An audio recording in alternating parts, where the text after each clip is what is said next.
let's go over a headlock defense. And you might have seen this actually in school already. This is when we're going to do two different ways, where somebody grabs my head and then starts to hold my head like that. Now, there's a couple different ways he can get into that. He can just muscle me down and or he can knee me and come up like there. Or if they know some techniques, he might kick my leg first, and then I come down, and then he comes in to the headlock, okay? And that's the front headlock we're going to talk about first. So the biggest thing with the front headlock, again, is gaining control. So I'm still using my snake to hold it in. So if we come this way, so you can see, as Mr. Joe puts me in the headlock, I'm still using my snake to hold down. That's the biggest thing. Now, this is a good position for me to strike his groin. So that's what I'm going to do. I'm going to take my hand and just come straight up to the groin, okay? I take my hand straight up. If I need to punch it, I could punch it. But I don't want to do that without holding on. I want to make sure I'm holding on. I can double up and then strike the groin. Now, I'm going to give you a little tip.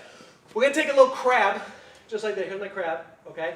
And we're going to actually pinch his inner thigh. Now, in self-defense, anything goes. And even as a trained martial artist, I will use whatever I have to use to get safe. So there's no dirty technique. There's no cheating. Like, I'm going to be safe, and that's going to be the end of this result. So what we're going to do is we're going to pinch his inner thigh, which is right over here. So anatomically, there's a lot of nerve endings in there which cause a lot of pain.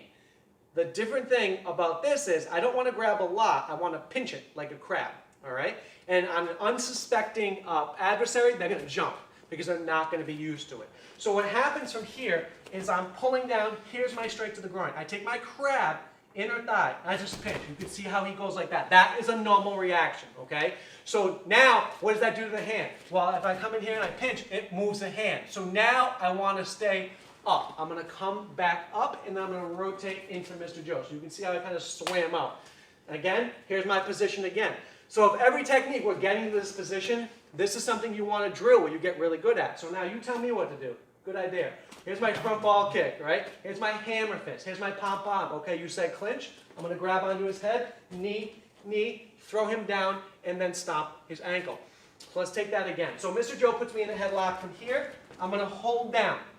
I'm going to take my strike and just come straight up to the groin. I'm going to pinch. After I pinch from here, my head is a post. I'm going to do a roll. I'm going to roll into him, and then there's my hit. All right, now I could pom-pom. I could do my clinching and knees, or I could step in from my outer reap.